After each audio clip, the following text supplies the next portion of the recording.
Click here to subscribe to our channel.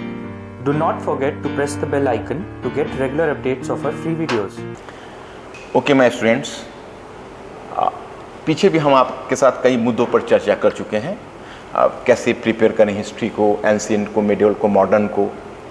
World part पर भी चर्चा नहीं हुई, आगे होगी। इससे पहले मैं समझता हूँ कि एक प्रमुख चर्चा क्वेश्चन राइटिंग सेशन पर होनी चाहिए। और ये चर्चा इसलिए इम्पॉर्टेंट है क्योंकि जब प्रीलिम्स का एग्ज़ाम समाप्त होने के शीघ्र बाद फिर टेस्ट सीरीज़ का पूरा दौर शुरू होगा। बच्चे बड़ी ही बल्क में टेस्ट सीरीज में हिस्सा लेंगे और टेस्ट सीरीज़ को ही अपनी सफलता का आधार बनाने का प्रयास करेंगे। किंतु बच्चों, क्वेश्चन राइटिंग एक बड़ी ही रचनात्मक प्रक्रिया है। ऐसा नहीं कि डिवाइडेड है, चाहे वो आपका ऑप्शनल पेपर हो, जनरल स्टडीज़ का पेपर हो या फिर आपका एसे का पेपर हो। क्वेश्चन राइटिंग का प्रतीक में अपना इम्पोर्टेंस है और तरीका एक ही है। किसी में आप किसी बड़े साइज के क्वेश्चन को अटेम्प्ट करते हैं। For example, in essay paper में क्वेश्चन का साइज, आंसर का साइज नॉर्मली 1000 to 1500 वर्ड्स होता है। लेकिन आप अगर ऑप्शनल के क्वेश्चंस पेपर पर, जनरल स्टडीज़ के क्वेश्चन पेपर पर आए तो जनरल स्टडीज़ का क्वेश्चन पेपर ही थोड़ा सा बड़ा होता है, कई बार 250 वर्ड्स का। लेकिन आपके जो ऑप्शनल के क्वेश्चन पेपर हैं उसका साइज छोटा करके 200 वर्ड्स और 150 वर्ड्स कर दिया गया है। ये परिवर्तन की प्रक्रिया 2009 से शुरू हुई थी और 2013 के बाद ये क्रिस्टलाइज हो गई।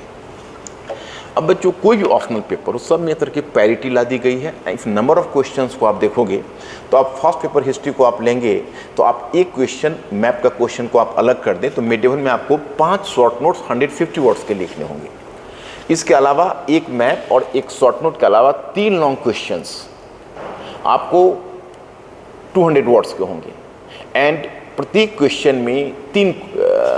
क्वेश्चन में आपके 3 शॉर्ट क्वेश्चंस होंगे 200 वर्ड्स के, ए बी सी। उनमें आपको पूरा का पूरा क्वेश्चन सेलेक्ट करना होगा। ऐसा नहीं कि आप एक क्वेश्चन के ए को सिलेक्ट करते हैं, दूसरे ए बी को और तीसरे से आप सी को लिख डालते हैं। ऐसा नहीं है। आपको उन टोटल 8 क्वेश्चंस में 2 क्वेश्चंस आपके कंपलसरी हो गए, बाकी 3 क्वेश्चंस आपको सिलेक्ट करना है और प्रत्येक खंड में 3 के 3 लिखने हैं। तो वैसे अगर 3 क्वेश्चंस को आप काउंट करते हैं तो 9 क्वेश्चंस हुए और प्लस 5 शॉर्ट नोट्स के क्वेश्चन मेडिवल हिस्ट्री के 14 क्वेश्चंस हुए और एक मैप हुआ। लेकिन आप सेकेंड पेपर में आएंगे तो आप देखेंगे वहाँ आपको 3 क्वेश्चंस, जो ऑप्शनल क्वेश्चंस है वो 9 क्वेश्चंस टोटल हुए और उसमें 2 क्वेश्चंस कंपलसरी हैं। मॉडर्न हिस्ट्री के short notes 5 short notes 150 words के और वर्ल्ड हिस्ट्री के short notes 5 short notes 150 words के। अगर टोटल काउंटिंग आप मिलाएं तो 10 एंड प्लस 9 टोटल आपको 19 क्वेश्चंस लिखने हैं। बाकी सारे ऑप्शनल्स में आपको ही 19 क्वेश्चंस लिखने हैं। अब 19 क्वेश्चंस, एक समय ऐसा दौर था कि बच्चे सपोज करते थे 3 शॉर्ट नोट्स 1 खंड में और 3 शॉर्ट नोट्स दूसरे खंड में, मतलब कि टोटल 6 शॉर्ट नोट्स और उसके अलावा उनको 3 लॉन्ग क्वेश्चन 600 वर्ड्स का लिखना होता था। तो पहले मैक्सिमम क्वेश्चंस की संख्या 6 + 3 यानी 9 क्वेश्चंस होते थे। अब 9 की जगह हो गए 19 क्वेश्चंस। उससे कोई फर्क नहीं पड़ा, अच्छे बच्चों के लिए बड़ा ही बेहतर मौका है। लेकिन फ़र्क कहाँ पड़ता है? फ़र्क ये पड़ता है कि चूंकि अब क्वेश्चन सेटर के हाथ में 19 क्वेश्चंस का विकल्प है, तो जब टॉपिक उसके सामने आते हैं तो प्रत्येक टॉपिक से एक एक क्वेश्चन सेलेक्ट करते चले जाते हैं। इसका मतलब है कि वो पूरे सिलेबस के दायरे को पकड़ने का प्रयास करते हैं। इसलिए आज जो ऑप्शनल की तैयारी है, जनरल स्टडीज़ की तैयारी है, दोनों को आप कह लें, वो अपने आप में एक मैराथन दौड़ हो गया। पहले ये 100-200 मीटर्स के रेस थे जिसमें कि गति देखी जाती थी। अब गति की जगह अब स्टेमिना भी देखा जाता है कि उतने पूरे सिलेबस पर कमांड कौन करे। ये बात हिस्ट्री की नहीं। हिस्ट्री में तो आपको एक बेनिफिट ये भी है कि थोड़ा सा स्टोरी एलिमेंट्स है, तो जहाँ आप थोड़ा एनालिसिस में चूकने लगते हो तो थोड़ा सा आप कह सकते कि आप स्टोरी का सहारा लेके आगे बढ़ जाते हो। हालांकि वो कोई अच्छा और कारगर उपाय नहीं है, वो जस्ट एक एडहक अरेंजमेंट है, वो आपको बहुत यूज़फुल नहीं होगा लेकिन थोड़ी सी जान बचाता है। और इसीलिए आप देखते हो कि हिस्ट्री एक ऐसा ऑप्शनल पेपर है जिसमें बेहतर से बेहतर मार्क्स भी आते हैं। कभी भी 100 के नीचे मार्क्स नहीं जाते हैं, ट्रिपल डिजिट में प्रायः मार्क्स होते हैं। इसकी वजह यही है कि जो बच्चे अगर सिंपल लिखते हैं उनको भी मार्क्स मिल जाता है। अच्छे मार्क्स को स्कोर करने के लिए आपको एक सोशल साइंस की समझ का धर्म निभाना होगा। हमारे पास वक्त बहुत कम है, डिस्कस बहुत चीज़ें करनी है, तो पहले मैं क्वेश्चन राइटिंग पर आपसे कुछ चर्चा करूं, उनकी शैली के विषय में, उनके तरीके के विषय में, फिर मैं कुछ क्वेश्चंस के सहारे आपको एग्जाम्पल देना चाहूँगा। देखिए, प्रायः नए बच्चों का ये पहला प्रश्न होता है जब वो आते हैं तैयारी के क्षेत्र में, तो पता नहीं, क्योंकि मार्केट में आप जानते हो कि पोस्ट ट्रूथ सोसाइटी है, तो you are just gathering the truth from various sources and without examining कि whether the source is authentic और not. The same is happening in case of the preparation of UPSC. हर नुक्कड़ पर आप समझ सकते हो कि एडवाइस है, हर नुक्कड़ पर गाइडलाइन है। तो अब कई बार गाइडलाइन कन्फ्लिक्टिंग भी हो जाता है और लड़कों के लिए, नए लड़कों के लिए क्वाइट सफोकेटिंग होता होगा। मैं समझ सकता हूँ उनके प्रॉब्लम को, लेकिन आपको कहीं ना कहीं एक मन में एक दृढ़ता बना के तो तैयारी शुरू करनी ही पड़ेगी। तो बच्चों का एक बहुत ही सामान्य सा प्रश्न होता है कि सर क्वेश्चन राइटिंग कैसे की जाए, सर हमें ज़रा बताते क्वेश्चन राइटिंग कैसे करें। अब एक ऐसा माइंड ब्लॉगिंग क्वेश्चन है पर्टिकुलरली मेरे लिए, क्योंकि मेरे लिए क्वेश्चन राइटिंग का स्टेज आता है नॉलेज गेन होने के बाद। मतलब किसी टॉपिक में अगर आपको पूरी पकड़ टॉपिक की बन जाती है, पूरी पकड़ तो खैर पूरी शब्द अपने आप में एक रिलेटिव टर्म है, कभी कभी तो ये पूरा करने के लिए पूरे स्टूडेंट लाइफ से गुजरना पड़ता है, बट एक वर्केबल नॉलेज चाहिए। यार मैं पूरी समझ का आप अर्थ लगाएं, एक वर्केबल नॉलेज चाहिए ताकि उस टॉपिक की समझ हो, फिर वो क्वेश्चन के ऊपर अटेम्प्ट कर सकता है। कई बार बच्चे पूछते हैं कि सर इन शब्दों का हम कैसे उपयोग करेंगे, विवेचन कीजिए, मीन्स की टू डिस्कस, एनालाइज विश्लेषण कीजिए, क्रिटिकली एनालाइज और criticise, how we can explain the terms. अब ये जो टर्म्स है ये सब आती है समझ काफ़ी डेवलप होने के बाद। जैसे आपकी समझ डेवलप हो गई तो इन शब्दों के बीच अंतर स्पष्ट करते हो, आप क्वेश्चन आंसर कर सकते हो। क्या जो एक क्लासिकल मेथड क्वेश्चन राइटिंग का है, जो आज से नहीं, आप समझ सकते हो कि ये एक ग्लोबल स्टैंडर्ड है क्वेश्चन राइटिंग का। उसका सहज तरीका होता है, वेदर क्वेश्चन का साइज जो भी हो, चाहे वो 150 वर्ड्स का हो, 200 वर्ड्स का हो या फिर 1000 वर्ड्स का हो, जैसा कि आप ऐसे पेपर में देखते हो। उसमें पहले क्वेश्चन को एड्रेस करना चाहिए। एड्रेस करने से मेरा आशय यह है कि अगर एक क्वेश्चन है तो उस क्वेश्चन पर हम एक बिगिनिंग दें, एक स्टार्टिंग दें। जो बिगिनिंग बहुत आप समझ सकते हो कि जस्ट एक शुरुआत दें, और पहला लाइन अगर जैसे डिपेंड करता है क्वेश्चन के साइज के ऊपर। अगर 1000 वर्ड्स का क्वेश्चन है तो जाहिर है कि हमारा इंट्रोडक्शन 3-4 सेंटेंसेस में होगा। लेकिन अगर क्वेश्चन 150 वर्ड्स का है तो एक सेंटेंस में हमारा इंट्रोडक्शन हो सकता है, 2 सेंटेंस भी हो सकता है। ऐसा कोई हार्ड एंड फास्ट रूल नहीं होती है राइटिंग में। फिर एक जो उसका अगला लाइन होना चाहिए, क्वेश्चन पर हमारा पॉइंट ऑफ व्यू क्या है वो क्लियर करे, जिसके लिए हम एक शब्द देते हैं, उसको कहते हैं थेसिस एंड थेसिस स्टेटमेंट। अगर आप एक अच्छे कॉम्प्रिहेंशन पीस को देखेंगे तो कॉम्प्रिहेंशन पीस में इसी धर्म को निभाया जाता है, थेसिस स्टेटमेंट। और थेसिस स्टेटमेंट को आप मेन आइडियाज भी कह सकते हो। तो पहला जो थेसिस स्टेटमेंट है वो क्वेश्चन पर एक प्रकार का स्टैंड है। फिर हम अब जो आगे जो भी लिखेंगे वो डिफरेंट आइडियाज एंड एविडेंसेस की, मतलब वो कई विचार होंगे और विचार के साथ उदाहरण भी होंगे। हमारे जो विचार और उदाहरण होंगे वो थेसिस को सपोर्ट करने के लिए लिखे जाएंगे। अब थेसिस को सपोर्ट करने लिखना है तो हमारी राइटिंग का एक पैटर्न बन गया, just like an architecture. Architecture में आप देखते हैं कि एक पिलर होगा, उसके ऊपर फिर कुछ और चीज़ बनी होगी, उसके ऊपर फिर शिखर बन सकता है। तो वो उसमें अगर एक भी आप स्लैब को हटा देंगे तो पूरा का पूरा आर्किटेक्चर टूट सकता है, बिखर सकता है। राइटिंग की वक्त का भी वही हाल है। कई बार जो बच्चे लिखते हैं तो कई बार क्या मैं आपको यही बताऊं कि 95% केसेस में जो मैं आंसर एग्जामिन करता हूं तो प्रॉब्लम देखता हूं कि क्वेश्चन कहीं और होता है और बच्चे किसी और फ्रीक्वेंसी पर बोल रहे होते हैं। इसको दूर करने का सबसे सहज तरीका है कि आप थेसिस बेस्ड राइटिंग को डेवलप करें। अब थेसिस बेस्ड राइटिंग से मतलब ये है कि जैसे आपने स्टैंड लिया क्वेश्चन के ऊपर, तो आपकी जो शेष राइटिंग होनी चाहिए वो आपको स्टैंड को सिद्ध करने पर होनी चाहिए। अब इसमें एक बात मैं आपको यह बताना चाहूँगा, क्योंकि क्वेश्चंस आज की तारीख में ज़्यादा से ज़्यादा इन्फरेंशियल होते जा रहे हैं। इन्फरेंशियल का मतलब है कि ऐसा नहीं कि आप बुक इस नॉलेज को डायरेक्टली आप बुक से उठाएं और सीधा आप उसको आंसर शीट में रख दें। ऐसा चाहे आप कितनी भी तैयारी करें, वो कभी भी आपका यह उद्देश्य पूरा होने वाला नहीं।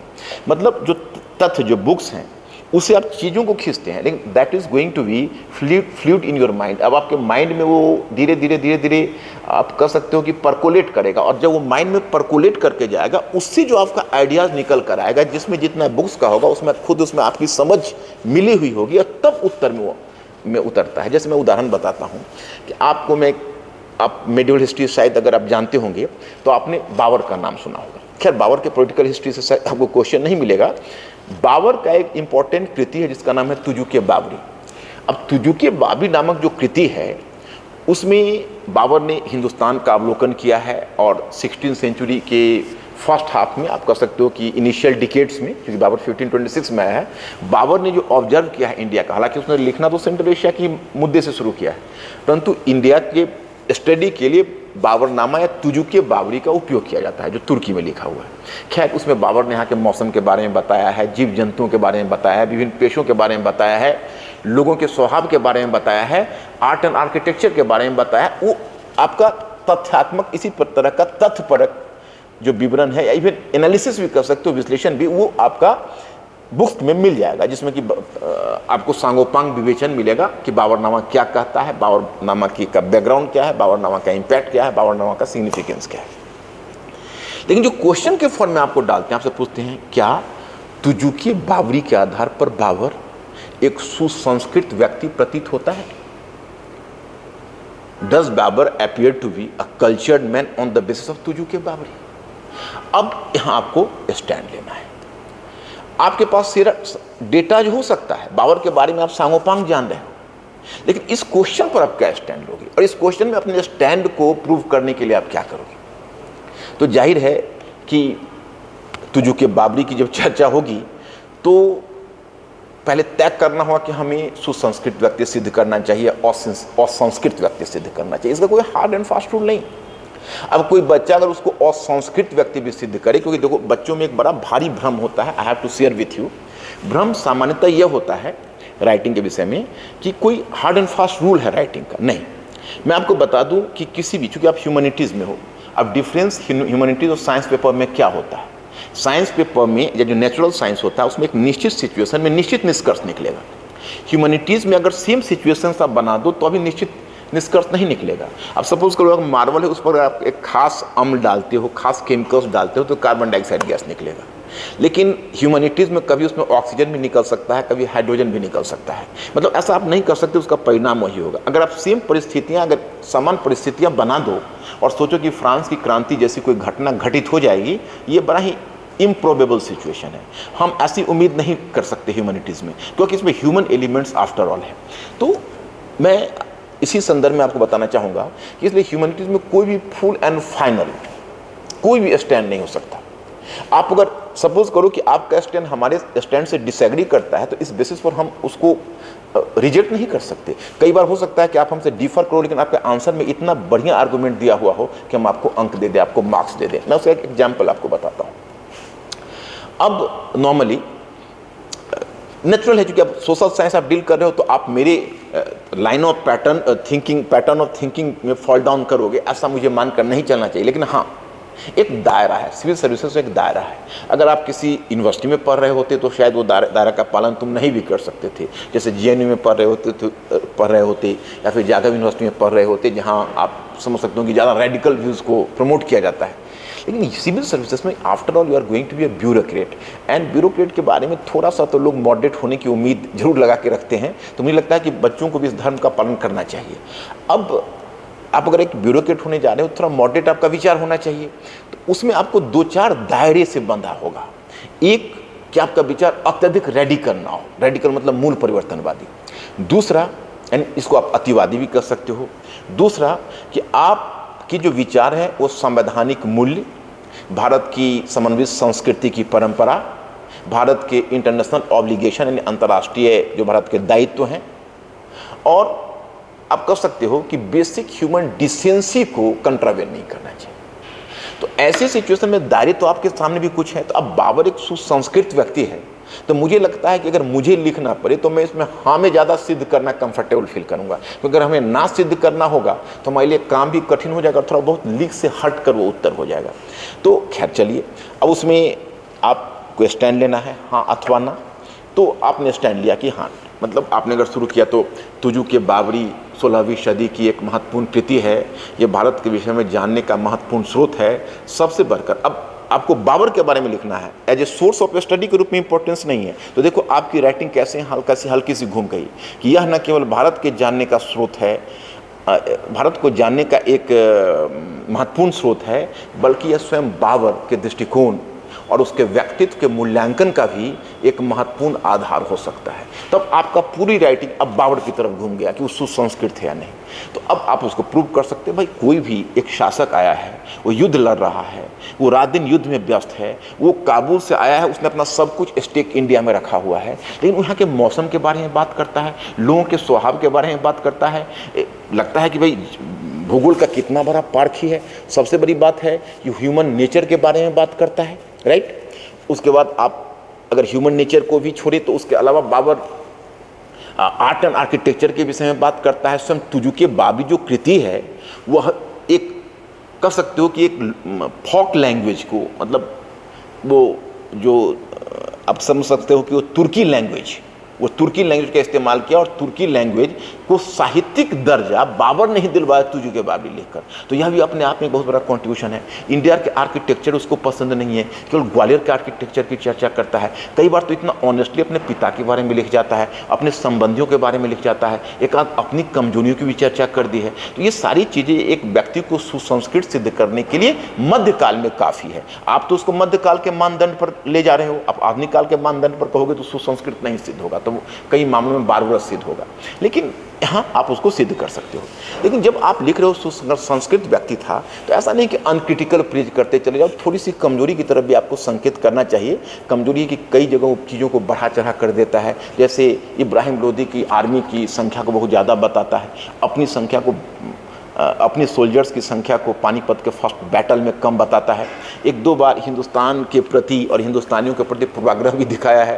वो कहा है कि हिंदुस्तान एक ऐसा मुल्क है जहां न रहने लायक मौसम है, न पीने लायक पानी है, न बात करने वाले लोग हैं, और न देखने लायक औरत है। तो इस तरह की जो चीज़ें हैं वो कहीं ना कहीं उसका थोड़ा सा पूर्वाग्रह को भी दर्शाता है। थोड़ी बहुत सीमा भी आनी चाहिए, लेकिन अब शब्दों के दायरे में तो आपको बंधना पड़ेगा, 200 वर्ड्स में है।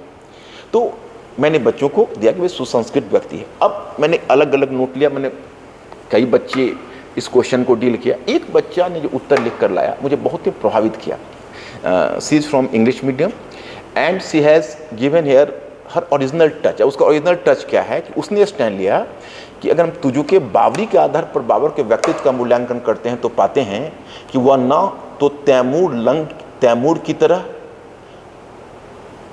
बर्बर था और ना ही अकबर इतना सुसंस्कृत।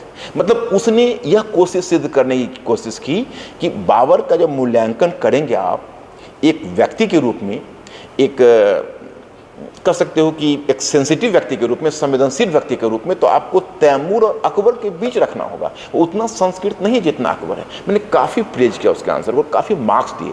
तो मैं ये आपको बताना चाहता हूँ, जबकि ये बात मैंने उसको नहीं बताई थी, उसने खुद ही, और मैंने इस बात के लिए प्रेज किया कि after all she is having an inquisitive mind.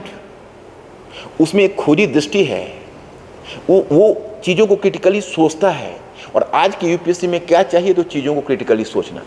तो अब उसके बाद तो मैं आपको राइटिंग के बारे में बता रहा था कि एक थीसिस स्टैंड लीजिए, फिर आप डिफरेंट आइडियाज़ और एग्जाम्पल से अपने उस स्टैंड को पोस्ट करिए। क्वेश्चन दो तरह के हो सकते हैं।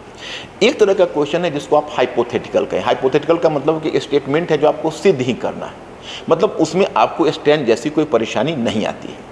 दूसरा तरह का क्वेश्चन है उसका आपका हो गया आर्गुमेंटेटिव। जैसे सुसंस्कृत व्यक्ति था, ये एक आर्गुमेंटेटिव क्वेश्चन है। क्या बाबर एक सुसंस्कृत व्यक्ति था? तो आप कह सकते हो असंस्कृत में भी जा सकते थे या सुसंस्कृत में भी जा सकते थे। लाइकवाइज यू कैन से कि अगर क्वेश्चन आपसे पूछा जाता है कि अगर गांधी नहीं होते तो भारतीय स्वतंत्रता का स्वरूप क्या होता, तो ये दिस इज एन हाइपोथेसिस। अब उसने एक हाइपोथेसिस दिया जिस पर आपको लिखना ही लिखना है। अब उस पर आप ये आर्गुमेंट नहीं कर सकते नहीं गांधी कैसे नहीं होते, गांधी को होना ही चाहिए था, इस तरह से आप उसको नहीं एक कंट्रोवर्सी में इस चीज़ को खींचने की कोशिश कर सकते। लेकिन वहीं पर आपको क्वेश्चन पूछेंगे कि क्या गांधी ने भारत को आज़ादी दिलाई, तो अब ये आर्गुमेंटेटिव क्वेश्चन हो जाएगा, क्योंकि आप पूरा श्रेय आप गांधी को दे देंगे। दैट इज़ नॉट जस्ट, क्योंकि आप समझ सकते हो कि इसमें विभिन्न जो निकाय है और विभिन्न संस्थाएं हैं, विभिन्न समूह है, विभिन्न क्रांतिकारी हैं, उदारवादी से लेकर उग्रवादी और क्रांतिकारी राष्ट्रवादी तक सबका भी अपना अपना योगदान रहा है। तो इसमें ऐसा नहीं कि एक व्यक्तित्व को हम पूरा श्रेय दे दें, लेकिन हाँ एक गांधी डोमिनेंट फिगर रहे तो हम उसको अस्वीकार भी नहीं कर सकते। यहाँ पर क्वेश्चन आपका क्या है, आर्गुमेंटेटिव क्वेश्चन आ गया। तो मैं आपको बताना चाहता हूँ दो तरह के क्वेश्चन सामान्यतः आपको मिलेंगे। अब देखो बच्चों, जब आप क्वेश्चन राइटिंग करोगे तो एक बड़ा ही सामान्य सा कन्फ्यूजन बच्चों में होता है जो मैं आपसे शेयर करना चाहूँगा। क्योंकि देखो, बेहतर सबसे उपाय ये है कि आप मेरे एडवाइस को या किसी और के एडवाइस को मत मानो, आप खुद फील्ड वर्क करके थोड़ा देखने की कोशिश करो। जैसे सबसे बेहतर तरीका, आप क्वेश्चन बैंक को उलट कर देखो और यह पता करने की कोशिश करो कि जिस लाइन पर तुम पढ़ाई कर रहे हो या पढ़ाई तुम्हें कराई जा रही है, उस लाइन पर आप क्वेश्चन आंसर कर पा रहे हो कि नहीं। क्योंकि देखो, अब आपकी सफलता तो क्वेश्चन आंसर के आधार पर ही होनी है। क्योंकि एग्जामिनर से आपका पर्सनल कोई रैपोर्ट नहीं है, आपको पर्सनल से कोई संबंध नहीं है, वो आपको कुछ नहीं जानता, वो आपको कोई संबंध ही नहीं है, वो आपको सिर्फ आपके आंसर के माध्यम से जानता है। इसलिए वो आपसे कोई पूर्वाग्रह नहीं रखता।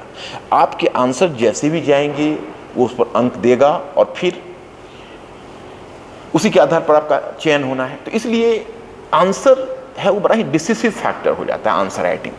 तो इसलिए आप क्वेश्चन को देखिए और क्वेश्चन के दायरे को हमेशा समझने का प्रयास करें कि आप सही इस लाइन पर आपकी तैयारी हो रही कि नहीं, क्वेश्चन का आंसर लिख सके। कई बार क्या होता है कि बच्चे पूरा का पूरा कोर्स कर लेते हैं, अपने मेक बिलीव वर्ल्ड में जीते हैं कि अरे हमने तो सिलेबस फिनिश कर दिया। लेकिन जब क्वेश्चन पर बात हो तो पता चलता है कि क्वेश्चन पर कम्प्लीटली नोविश है। क्योंकि उनकी कॉन्सेप्ट क्लियर नहीं है तो they can not work on the question. तो इसलिए ये बड़ा ही सेंसिटिव मुद्दा है, इसको जरूर किए जाने की जरूरत है। अब आपका एक सामान्य सा प्रश्न होता है कि सर आंसर हम पॉइंट्स में लिखें या पैराग्राफ चेंज करके लिखें। देखिए, very frankly I am just telling you, यहाँ मैं दो चीज़ आपको बताता हूँ। एक थियोरेटिकल पार्ट बताता हूँ और एक बिहेवियरल पार्ट बताता हूँ, प्रैक्टिकल पार्ट बताता हूँ, जिस आधार पर आप सिलेक्शन भी ले सकते हैं। देखो बच्चों, एक्चुअली आज तक चूँकि राइटिंग पर हमने काफ़ी कुछ अध्ययन किया है, कई ऐसे लोगों से भी हमारी बात हुई है जो खुद यूपीएससी का भी उन्होंने एग्जामिन किया, तो उसमें हमने जो बात की और अब तक जो पाया राइटिंग का, उसमें उसका एक बड़ा ही दिलचस्प चीज़ ये है कि एक ह्यूमैनिटीज़ की राइटिंग में most of the questions UPSC जैसे एग्जाम में, अब तो मैं स्टेट को भी मानता हूँ, अभी आप बीपीएससी का हाल में क्वेश्चन उठाकर देखें तो वो भी बिना समझ का कोई बच्चा नहीं लिख सकता। वही स्थिति यूपी पीसीएस और झारखंड तक का है। तो आप अब ऐसा नहीं कर सकते कि स्टेट सर्विसेज में ऐसा नहीं है। अब स्टेट सर्विसेज में भी जो क्वेश्चन हैं वो ज़्यादा से ज़्यादा इन्फ्लुएंशियल बनाने की कोशिश की जा रही है। तो मैंने आज तक कभी इमेजिन नहीं किया अपनी यूनिवर्सिटी डेज से लेकर आगे तक कि कोई एनालिटिकल क्वेश्चन को पॉइंट में लिखा जा सकता है। ये थोड़ा सा अपने आप में बड़ा इम्प्रोबेबल चीज़ लगती है। तो इसलिए क्वेश्चन का जो स्टैंडर्ड राइटिंग है, कोई भी विशेषज्ञ आपको बताएंगे जो आपको नेशनल या इंटरनेशनल होंगे, तो वो प्राइस तो करेंगे पैराग्राफ चेंज को ही। लेकिन अब उसमें दो तीन बातें हैं। एक बातें हैं कि जो कॉपी आपको एग्जामिन करते हैं उनको पढ़ने में एक रास्ता नहीं आनी चाहिए, इसका पूरा ध्यान रखना पड़ता है। इसमें मेरा सुझाव ये है कि जैसे आप अगर पैराग्राफ चेंज करके लिखते हैं तो दैट्स गुड, अगर आप पॉइंट्स में लिखते हैं वो भी गुड। क्यों? क्योंकि मैंने 19 क्वेश्चन का आंसर वहाँ लिखना होता है। मुझे तो 19 क्वेश्चन लिखने का मौका नहीं मिला है, क्योंकि मेरा तो एक्सपीरियंस आप समझे तो 6 और 3 क्वेश्चन 9 क्वेश्चंस का है। हालांकि डर्थ ऑफ टाइम की समस्या तो हमेशा यूपीएससी में रही, ले दे के वर्ड्स तो उतने ही लिखने पड़ते हैं, लेकिन अगर 19 क्वेश्चन का आपको आंसर लिखना है, इसका मतलब है कि पहले अगर आप 6 और 3 9 टाइम्स अपने कलम को और विचारों को चेंज करते थे क्वेश्चंस पर मूव कराने के लिए, तो आपको 19 टाइम्स अब चेंज करना पड़ेगा। और definitely you can say that is going to be a bit more you can say a greater challenge for you. तो ये समस्या तो आपको आएगी। तो उसमें जो मैंने अधिकतर अपने सक्सेसफुल बच्चों से भी पूछा है, उनसे भी पूछा है जो इंटरव्यू स्तर पर रह के बाहर आ गए हैं लेकिन फिर उसके लिए तैयारी कर रहे हैं, और वैसे बच्चों से भी हमने बात की है जो चूक गए हैं। एक बड़ा ही कॉमन प्रॉब्लम आपको एग्जाम हॉल में आता है कि टाइम आपको बहुत कम सा लगने लगता है और 3 अलग अलग दुनिया हो जाती है। उन तीनों दुनिया को मिलाकर चलने में ही फ़ायदा है। एक दुनिया अपनी तैयारी की दुनिया है, जो आपके घर की दुनिया है, लाइब्रेरी की दुनिया है, जहाँ आप खुद बादशाह हो, आपके ऊपर कोई एग्जामिनर नहीं, वहाँ पर आप खुद लोगों को गाइड करते हो, आप इस विश्वास के सहारे जी रहे हो कि भाई आप सब सब्जेक्ट पर कमांड रखते हो। दूसरा आता है कोचिंग इंस्टीट्यूट की दुनिया, जिसमें टीचर आपको बताते हैं कि भाई ऐसे लिखो, ऐसे पढ़ो, और आप उस क्राइटेरिया पर अपने आप को उतारने का प्रयास करते हो। और तीसरी दुनिया होती है एग्जाम हॉल की दुनिया। अब एग्जाम हॉल में कई बार 3 आवर्स में जब आप लिखोगे तो आपको एक बोधिसत्व मिलेगा। बोधिसत्व का मतलब ये हुआ कि आपको यह ज्ञान मिलेगा कि अच्छा ये होता है। क्योंकि आप जो 3 आवर्स में वहाँ लिखोगे तो एक तो देखिए टेस्ट सीरीज में जहाँ तक मैं बात है तो मैं सबसे रिक्वेस्ट करूँगा उनसे भी जो टेस्ट सीरीज कंडक्ट करते हैं और वैसे बच्चों से भी जो टेस्ट सीरीज में पार्टिसिपेट करते हैं, यूपीएससी का क्वेश्चन आपके सामने स्टैंडर्ड है, तो पहले आप यह प्रयास करें कि आप उन क्वेश्चंस को पढ़े रहें, ताकि आप कहीं भी टेस्ट सीरीज में शामिल हों तो आप इस बात का पता करने का प्रयास करें कि आपका क्वेश्चंस यूपीएससी के लाइन पर है या उससे कुछ इतर है। क्योंकि देखो, क्वेश्चन में एक संभावना ये होती है कि क्वेश्चंस को ज़्यादा डिफिकल्ट बना देना, चाहे प्रीलिम्स का क्वेश्चन हो या मेंस का क्वेश्चन हो, या क्वेश्चंस को बड़ा ही यूनिक और विलक्षण बनाने का प्रयास करना लड़कों को इम्प्रेस करने के लिए, तो उससे क्या होता है, कई बार लड़के उल्टा डैमेज हो जाते हैं। और अगर क्वेश्चंस को मतलब अगर छोटी छोटी बातों को, किसी स्टेटमेंट को जो मायने नहीं रखता, उसको आधार बना के क्वेश्चन पूछने पर बच्चों का जो पूरा प्रिपरेशन का डाइवर्जन है वो चेंज कर जाता है। तो आप कह सकते हो डाइवर्ट हो जाता है, डिस्टॉर्ट हो जाता है, उसकी पूरी प्लानिंग फेल कर जाती है और फिर वो गलत लाइन पर प्रिपरेशन शुरू करता है, जिस कारण से उसका पूरा पेपर डैमेज हो जाता है। तो पहला तो मैं ये रिक्वेस्ट करना चाहूँगा स्टूडेंट्स को भी कि वो पहले क्वेश्चन पेपर को देखकर दायरा निर्धारित करने की कोशिश करें। वो जिन क्वेश्चन पर काम कर रहे हैं वो क्वेश्चन यूपीएससी के स्टैंडर्ड का है या नहीं, वो बड़ा इसेंशियल है आपके लिए जानना। First one factor. Second one factor, I think जैसे आप वहाँ पेपर देते हो तो पेपर देने में प्रैक्टिस वर्क आपको होना चाहिए और कोशिश ये करनी चाहिए कि आपका पेपर टेस्ट में कंप्लीट हो, क्योंकि अगर यहाँ पर पेपर कंप्लीट नहीं होता है तो वहाँ भी पेपर कंप्लीट करने में आपको मुश्किल आएगी। फिर भी जब परीक्षा भवन में आप जाओगे तो फार फेचड क्वेश्चन रहेंगे, क्योंकि नॉर्मली आपको टेस्ट सीरीज में फ़ायदा उस पेपर को देने में ज़्यादा है, जैसे आपका पूरा फर्स्ट पेपर एक पेपर हो जाए और सेकेंड पेपर एक पेपर, ताकि आप 19 क्वेश्चन जब 19 चैप्टर से पाओगे तो इसका मतलब आपके दिमाग के घोड़े को बड़ा ही लिमिटेड टाइम में दौड़ाना होगा, ओवर स्ट्रेच होगा, प्रेशर होगा, कई बार फ्रस्ट्रेशन होगा, कई बार आपको रुलाई आएगी अपनी व्यवस्था पर, व्यवस्था बोध होगा, लेकिन वही व्यवस्था बोध, वही रुना, वही प्रेशर आपको एक नई प्रगति की दिशा में ले जाएगा। इसलिए उस प्रैक्टिस वर्क में आप उस पीड़ा को झेलिए, वही पीड़ा आपको रास्ता देगा। तो मैं इसमें यह कहना चाहूँगा और ये सजेशन देना चाहूँगा। फिर भी एग्जाम हॉल में आपको एक नया एक बोधिसत्व का भान होगा कि अच्छा यही 3 आवर्स में कि हमने इतना पढ़ा, इतने रात जगे, कई बार हमने अमुक चीज़ों में पार्टिसिपेट करना छोड़ दिया, कई बार हम एक फैमिली फंक्शन में पार्टिसिपेट नहीं किए ताकि हमारा परफॉर्मेंस हो, लेकिन हम अगर वो सब भी किए होते तो उतना ही परफॉर्म करके आते जितना आज एग्जाम हॉल से आ रहे हैं। ये एक बड़ा ही बिटर रियलाइजेशन है, लेकिन ये रियलाइजेशन जब आप 1-2 बार खुद पेपर दोगे तब उसे समझ पाओगे कि यह क्या चीज़ होती है और परीक्षा भवन की दुनिया कैसी होती है। तो वहाँ पर एक समस्या क्वेश्चन छूटने की होती है, कम टाइम होता है। आइडियलिस्टिकली आप एक बड़ा सा यहाँ पर एक प्लान बना के चलते हो, मैं क्वेश्चन ऐसे लिखूंगा, परंतु वहाँ एग्जाम हॉल में जाकर उस मोमेंट में जो तोड़ मरोड़ के आपको एक से दूसरे बढ़ना पड़ता है, तो बाद में स्थिति यह हो जाती है कि लोग चाहते हैं किस तरह से मैं तथ्य डालकर भी अपने क्वेश्चन को छूटने से बचा लूँ और उसमें मुझे कुछ भी मार्क्स मिल जाए। ये नौबत आती है लास्ट क्वेश्चन पहुँचते पहुँचते। हालांकि थोड़ा अगर आप यहाँ सावधान रहोगे, इस चीज़ से आप बच पाओगे तो मुझे बड़ी खुशी होगी। और इससे बचने का तरीका यह है कि आप मान के चलो कि 3 आवर्स का अगर आपका पेपर है तो आप मान के चलो कि 10 मिनट्स पहले हमें पेपर समाप्त करना है, चाहे जो भी है। क्वेश्चन के साइज को थोड़ा छोटा करो। 200 वर्ड्स के क्वेश्चन अगर 180 वर्ड्स में फिनिश हो जाए दैट्स गुड, लेकिन ध्यान रहे काम की बातें लिखी होनी चाहिए। आंसर 2 तरह से देखो राइटिंग होती है, एक होती है वर्णनात्मक और दूसरा होता है विश्लेषणपरक। अब यहाँ पर तो दोनों का भेद बताना हमारे लिए थोड़ी सी मुश्किल है आपके लिए। जैसे वर्णनात्मक लेखन होता है उसमें हर चीज़ को लोग वर्णन करके लिखते हैं, जिसमें साइज बहुत ज़्यादा लेता है। और नॉर्मली जो हिंदी माध्यम के बच्चे हैं वर्णनात्मक लेखन ही ज़्यादा करते हैं। और बदकिस्मती ये है कि जो बुक्स उनको मिलते हैं उनमें कुछ बुक्स ऐसे जरूर हैं, जैसे हिस्ट्री वगैरह के कुछ बुक्स आपको हिंदी माध्यम कार्यान्वयन निदेशालय से है, दिल्ली विश्वविद्यालय से है, राजकुमार प्रकाशन ने लिखा है, बिल्कुल ही ओरिजिनल फॉर्मेट में लिखा है। लेकिन बहुत सारे बुक्स ऐसे हैं जो अनुवाद के सहारे लेते हैं। तो वैसे बुक्स में समस्या होती है कि वो चीज़ें उतनी अच्छे ढंग से प्रेजेंटेशन उसमें नहीं हो पाता है, थेसिस स्टेटमेंट नहीं मिलता है, या कैसे टॉपिक शुरू करते हैं वो उतने बढ़िया और बेहतर शुरुआत नहीं मिल पाती है। फिर पैराग्राफ चेंज करने में कोई निश्चित नियमों का निर्वाह नहीं होता है। अब जैसे जो पैराग्राफ चेंज करके लिखते हैं उसको भी मैं अभी डिस्कस करूंगा, उसको निश्चित नियमों का निर्वाह करना चाहिए, वो उसमें नहीं हो पाता है। इन तमाम चीज़ों से आप कहेंगे कि थोड़ा बच्चे डाइवर्ट कर जाते हैं। तो यहाँ मेरा सुझाव ये है कि आप जैसे क्वेश्चन राइटिंग करते हो तो क्वेश्चन राइटिंग में आप अपनी गति को भी बनाए रखो। और रह गए मुद्दा पॉइंट्स का, तो पॉइंट्स में भी आप लिख सकते हो। मैं ये नहीं आपको जोर दे रहा कि पैराग्राफ चेंज करके लिख सकते हो, लेकिन ध्यान रखना पॉइंट्स लिखना का मतलब ये नहीं है कि आप विश्लेषण के मूल्य पर लिख रहे हो, तथ्यपरक उत्तर लिख रहे हो। तथ्यपरक उत्तर लिखने की गुंजाइश यूपीएससी नहीं देता। आपके जो क्वेश्चंस होंगे लगभग सभी क्वेश्चंस विश्लेषण परक होंगे। उसमें आपको आर्गुमेंट से अपने क्वेश्चन को आगे बढ़ाना होगा, आपको उसमें आइडियाज़ देना होगा, एग्जाम्पल्स देने होंगे। तो उसमें आप पॉइंट्स और टाइटल दे के लिखो, लेकिन उसके साथ पैराग्राफ का भी निर्वाह करो, और उन चीज़ों को आप पैराग्राफ चेंज करते हुए अपने आर्गुमेंट को भी पॉइंट्स के साथ रखो।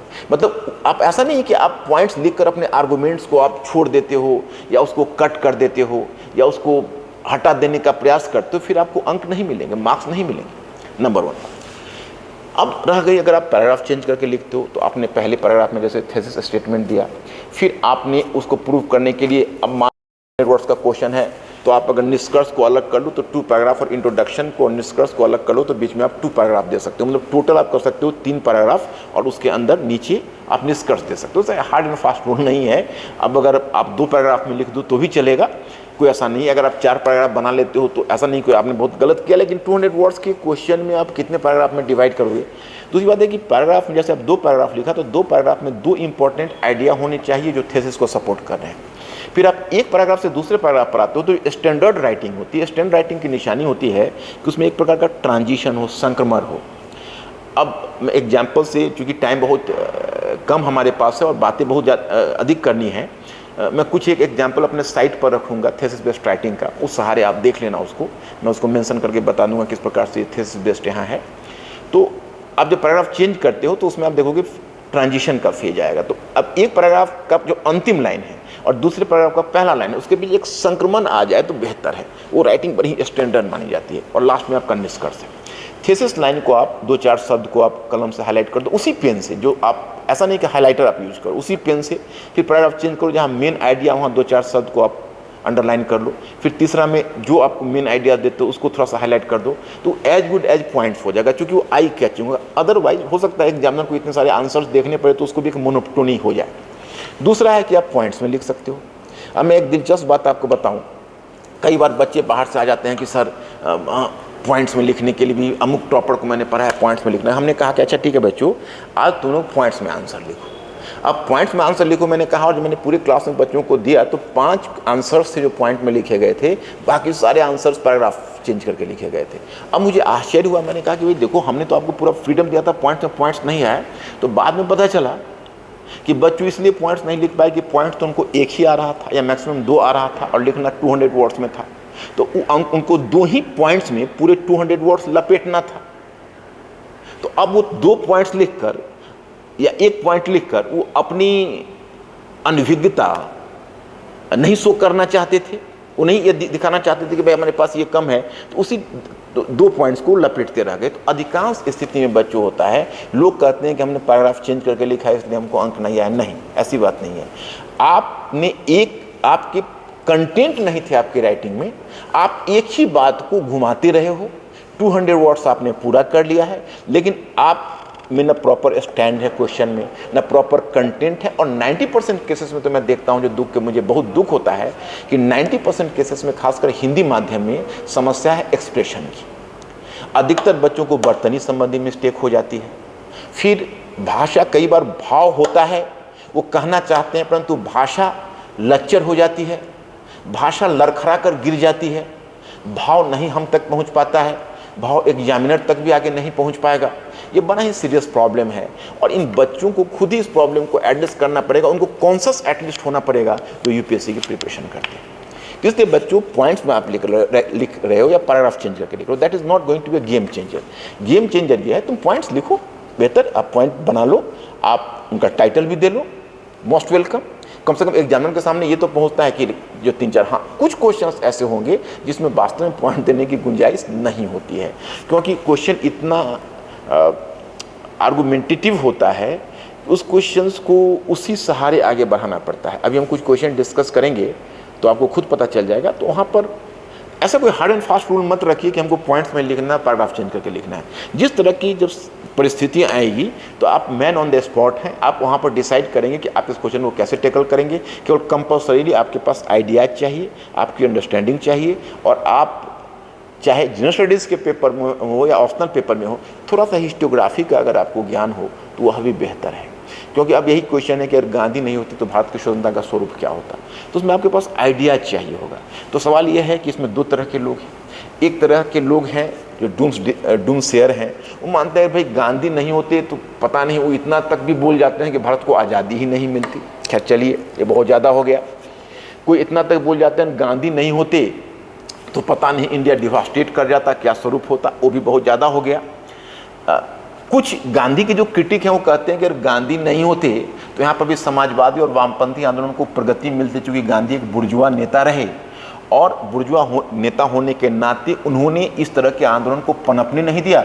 नहीं तो भारत भी चीन की तरह समाजवादी रूपांतरण की प्रक्रिया से गुजर गया होता। परंतु अफसोस यह रहा कि भारत में सत्ता का जो हस्तांतरण हुआ वो मध्य वर्ग के पक्ष में हुआ, बुर्जुआ वर्ग के पक्ष में हुआ, और आर्थिक सामाजिक रूपांतरण नहीं हो सका। अब ये है, राजमोहन गांधी ने रिसेंटली बुक लिखी है रेलिवेंस ऑफ गांधी। उन्होंने कहा कि गांधी एक फैक्टर थे जिस कारण से हमारा कॉन्स्टिट्यूशन सक्सेसफुल हुआ। अब कहते हैं कि भाई गांधी के होने के कारण कॉन्स्टिट्यूशन सक्सेसफुल हुआ। वो बताते हैं कि गांधी का जो सत्याग्रह और नॉन वायलेंस का कॉन्सेप्ट है उसने भारत को पीसफुल बनाए रखा। And that's why you can say कि even after the 7 decades of independence India could maintain itself as a democracy. तो अब इनका ये पेज, अब ढेर सारी बातें आपके दिमाग में, उसको अब शब्द का रूप देना है, सेंटेंस का रूप देना है, उत्तर में आपको पिरोना है। तो अब सवाल है कि अगर गांधी नहीं तो स्वतंत्रता का स्वरूप क्या होता। आप कहते हैं भाई कम से कम हिंसा में भारत को आज़ादी मिली, अन्यथा ज़्यादा हिंसा हो जाती। स्वतंत्रता की तिथि में भी अंतर आ सकता था, यहाँ तक भी हम मान लेते हैं। आप एक दो वर्ल्ड एग्जाम्पल भी दे सकते हैं समकालीन इंडोनेशिया और इंडो चाइना का, कि वहाँ पर वायलेंस के अलावा फॉरेन ऑक्यूपेशन के कारण वहाँ आज़ादी मिली। यहाँ पर इंडिया अपने बल पर आज़ादी प्राप्त की, यह भी आप दे सकते हैं। लेकिन एक क्रिटिक व्यू को आपको देना चाहिए कि एक विचार ऐसा कहता है कि अगर गांधी नहीं होते तो भारत का भी वैसा समाजवादी रूपांतरण होता है जैसा चीन का हुआ, लेकिन उसको आपको खंडन कर देना चाहिए। एक तो गांधी राष्ट्रपिता है, थोड़ा सा उनके फेवर में उत्तर हो, बढ़िया है। और दूसरा यह भी है कि ये कह सकते हो कि ये जो तथ्य जिन्होंने भी कहा है, जिन समाजवादी लेखक ने कहा है, वो सबस्टेंशिएट होना मुश्किल है। इसको सबस्टेंशिएट होना मुश्किल से हमारा आशय ये है कि हम क्लेम करते हैं कि अगर गांधी नहीं होते तो इंडिया का समाजवादी रूपांतरण होता। तो पहले हमको भारत के समाजवादी और वामपंथी पार्टियों के ट्रैक रिकॉर्ड को देखना होगा। क्या वास्तव में उनका ट्रैक रिकॉर्ड इतना अच्छा है इंडिया में? क्या वो चीनी कम्युनिस्ट पार्टी के पैटर्न पर अपने आप को ढाल सके?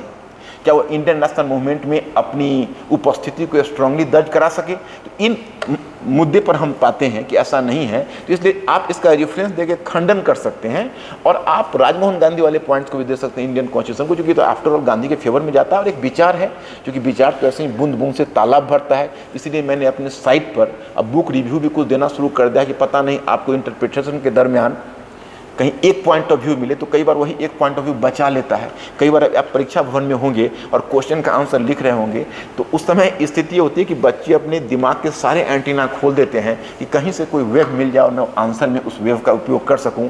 और फिर भी जब बार बार नो सिग्नल का इशारा मिलता है तो बच्चे बड़े परप्लेक्स्ड हो जाते हैं और तुरंत एक गिलास पानी पीने के लिए मजबूर होते हैं। तो वैसी स्थिति से आप बच सकते हो, क्योंकि डिफरेंट पॉइंट्स ऑफ व्यू अगर आपको मिलते रहेंगे, जैसे बुक रिव्यू के दरमियान, आप न्यूज़पेपर पढ़ते हो उसके दरमियान भी। और मैं एक और भी दिलचस्प बात आपको बता दूं कि राइटिंग एक रचनात्मक प्रक्रिया है। उससे मेरा आशय यह है, जैसे आप कहते हो क्वेश्चन को कैसे शुरू करें, तो अब सपोज करिए कि आप अगर किसी क्वेश्चन को शुरू करेंगे, आरंभ करेंगे, स्टार्टिंग देंगे तो उसका स्तर अलग होगा। मैं जब स्टार्टिंग दूंगा तो उसका स्तर अलग होगा। और अगर शशि थरूर स्टार्टिंग करेंगे या खुशवंत सिंह स्टार्टिंग करते तो उनका और भी निखर कर आता। क्यों? क्योंकि उनका लेवल और भी स्ट्रांग होगा। तो ये है कि जितना शक्कर डालोगे उतना मीठा होगा। ज्ञान का कोई एंड नहीं है, लेकिन हाँ, एक वर्केबल नॉलेज आपको यूपीएससी क्वालिफाई करा सकता है। आप जिस इंडियन एडमिनिस्ट्रेटिव सर्विस का ख्वाब देख रहे हो जरूर पूरा हो सकता है अगर आप एक वहाँ एग्जैक्ट राइटिंग करके भी अगर आप क्वेश्चन के आंसर में आ जाओ तो that is better.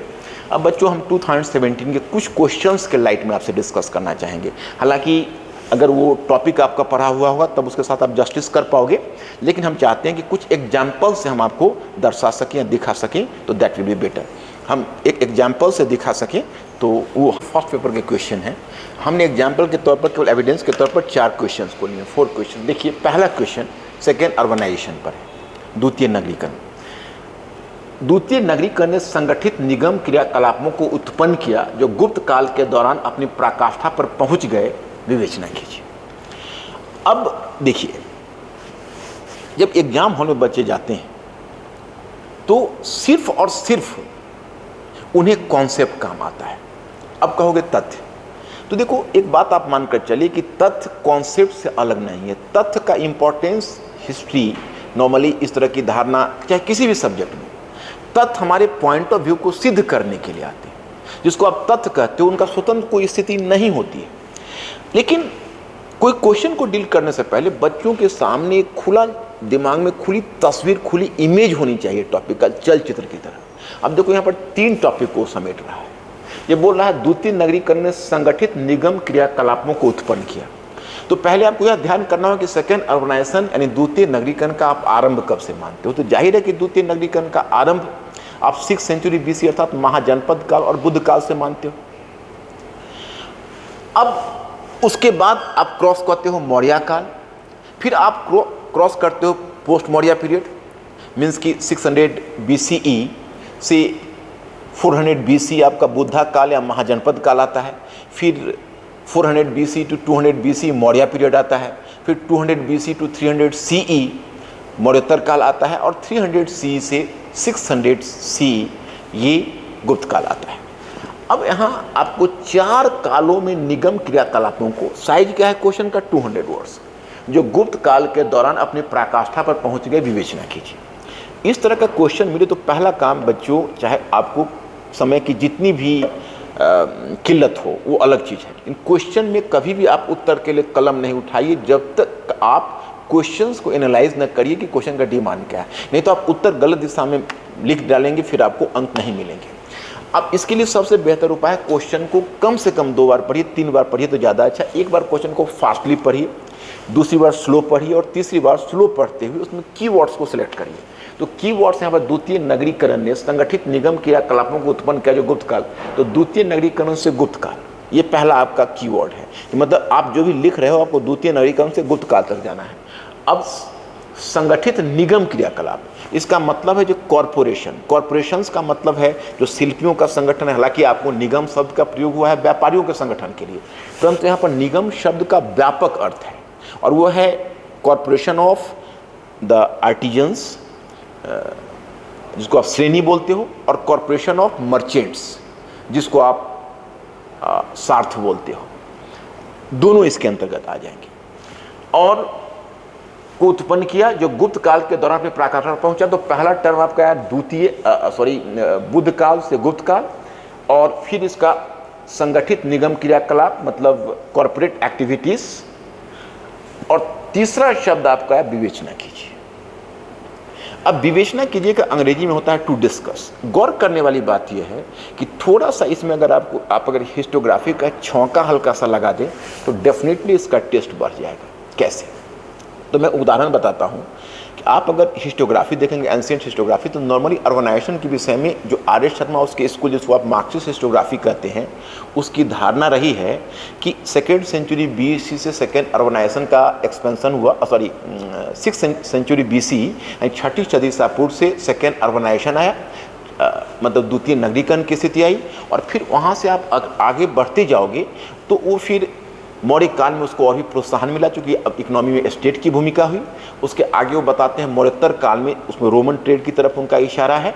Roman trade और प्लस एग्रेरियन इकोनॉमी के एक्सपेंशन के कारण और भी जो सेकंड अर्बनाइजेशन वो चरम पर पहुंचा। फिर वो 3rd सेंचुरी CE में R S Sharma Roman trade का डिक्लाइन मानते हैं, जो नॉर्थ से लेकर साउथ तक देखने को मिलता है, और मानते हैं कि इसके कारण नगरीकरण को पहला झटका लगा। और इसलिए गुप्त काल में मौर्योत्तर काल की तुलना में हल्का सा नगरीकरण डाउन आया, but thanks to the trade with the resumption of trade with Byzantine empire, क्योंकि अब बिजेंटाइन एम्पायर के साथ फिर ट्रेड रिलेशनशिप जुड़ गया, इसलिए गुप्त काल के पूर्वार्ध में नगर फ्लोरिशिंग रह गए।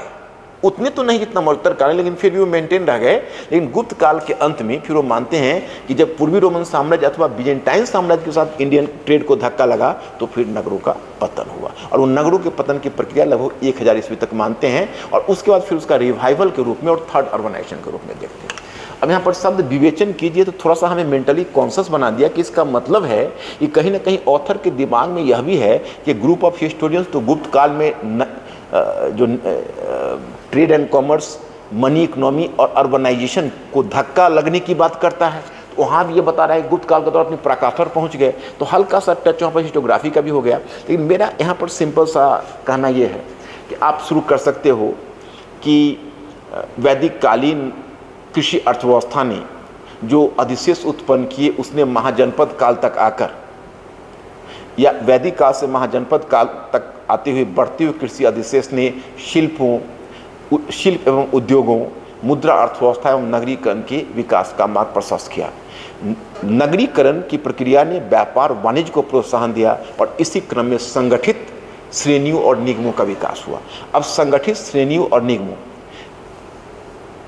उसमें आप थोड़ा सा दे सकते हो कि हालांकि आप आगे भी दे सकते हो, लेकिन वहाँ पर थोड़ा सा आप मेंशन कर सकते हो कि हालांकि परंपरागत इतिहास लेखन में गुप्त काल को आर्थिक अवनति के काल के रूप में दिखाया गया है, परंतु इस काल में जो निगम श्रेणियाँ और निगम हैं वो विकसित अवस्था में रहें और वाणिज्य व्यापार भी उन्नत अवस्था में दिखते हैं।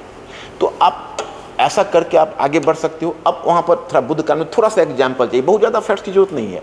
आप बुद्धकालीन ग्रंथ दो दिग्निकाय का ही नाम लो, उसमें 18 प्रकार के शिल्पों की चर्चा की गई है। आप बताओगे कि शिल्पों का समूह श्रेणियाँ कहलाते थे, व्यापारियों का समूह निगम, जो शिल्प के समूह होते थे वो शिल्पी समूह का मुखिया ज्येष्ठक कहलाता था और निगम का जो मुखिया होता था वो श्रेष्ठी कहलाता था। और विभिन्न समितियों के माध्यम से वो संचालन करते थे। उनकी आर्थिक जीवन में ही भूमिका नहीं, सामाजिक जीवन में ही भूमिका थी। और वहाँ से आप आगे बढ़ते हो मौर्य काल में आओ कि मौर्य काल में किस प्रकार से राज्य के अंतर्गत ये निगम फलते फूलते रहे। और मौर्योत्तर काल में रोमन व्यापार ने निगम की गतिविधियों के आर्थिक गतिविधियों को अतिरिक्त प्रोत्साहन दिया।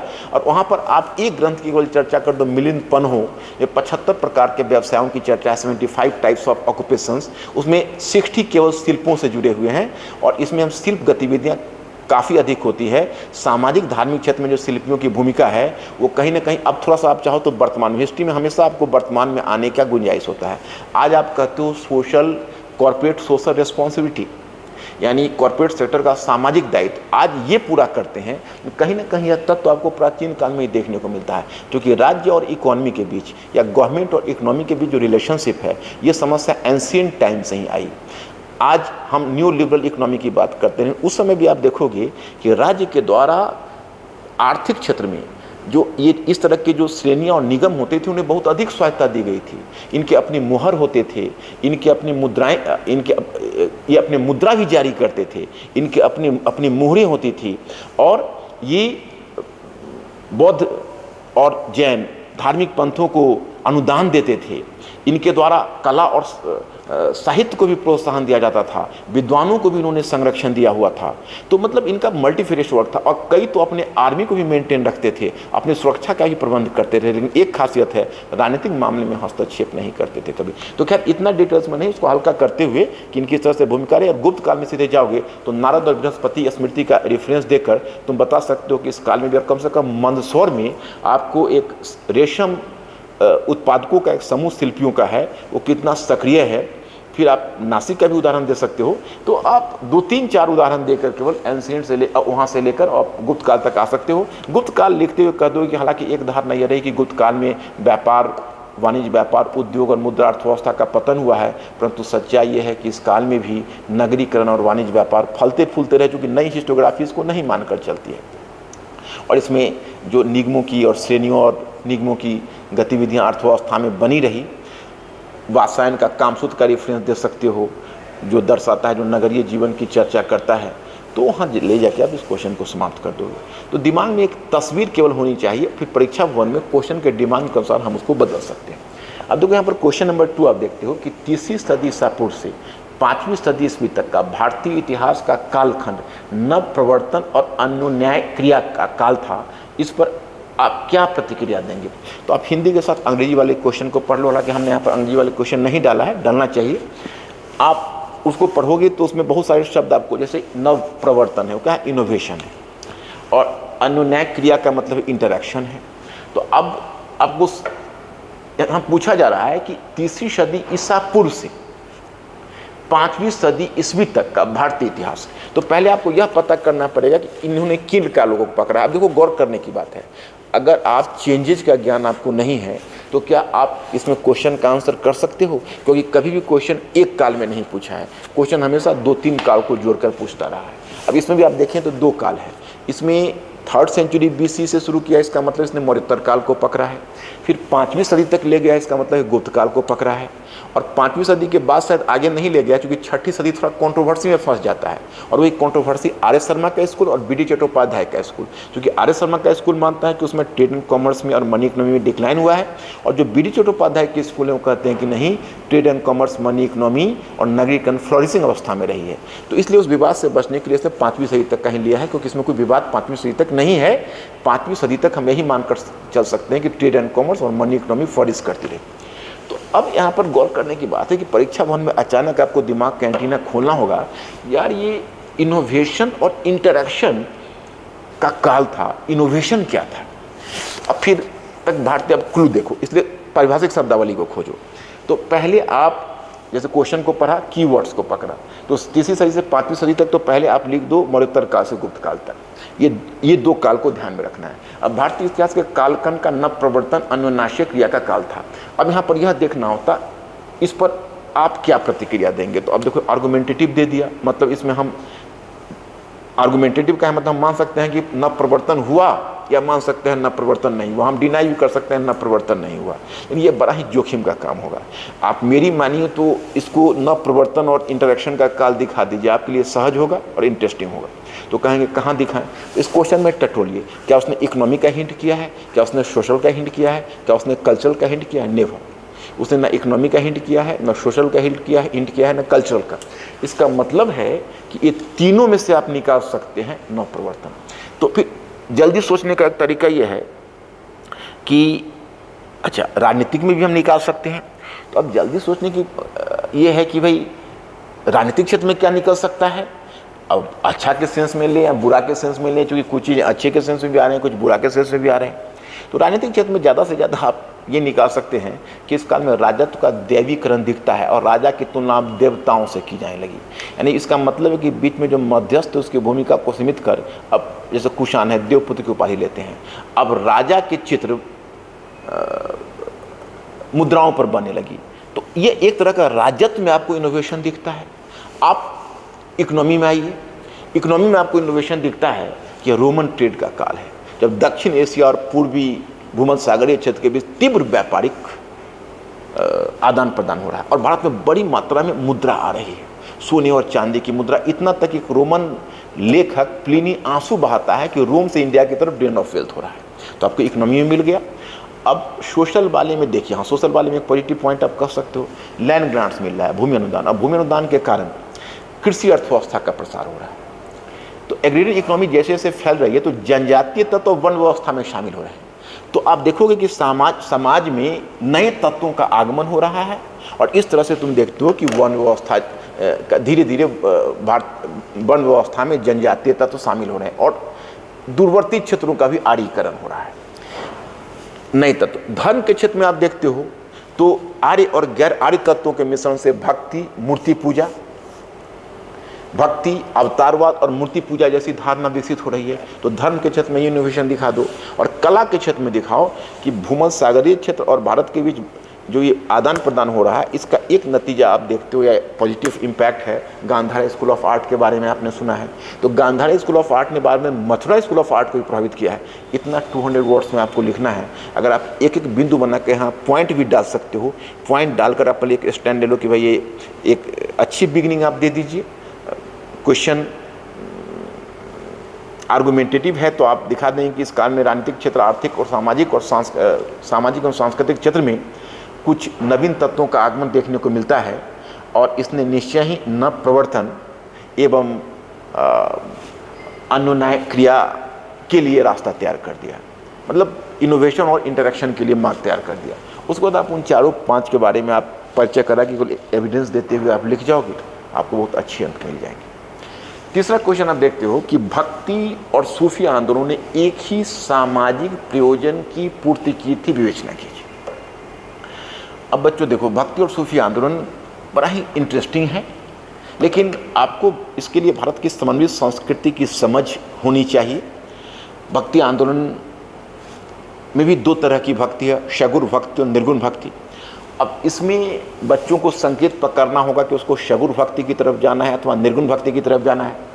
तो जाहिर है कि सगुण भक्ति की इसमें गुंजाइश नहीं है, क्योंकि अब जिस भक्ति की आप सूफी से तुलना करते हो तो आप समझ लो कि वो संत भक्ति है। संत भक्ति का मतलब हुआ वो निर्गुण भक्ति है, जिसका आधार कबीर और नानक जैसे चिंतकों ने तैयार किया है। तो जाहिर है कि आप उस जैसे आप भक्ति की बात करोगे तो भक्ति आंदोलन तो भारत का सबसे बड़ा सांस्कृतिक आंदोलन है। आप यही मानकर चलिए कि भक्ति आंदोलन लगभग 1000 वर्षों तक चला था, और भक्ति आंदोलन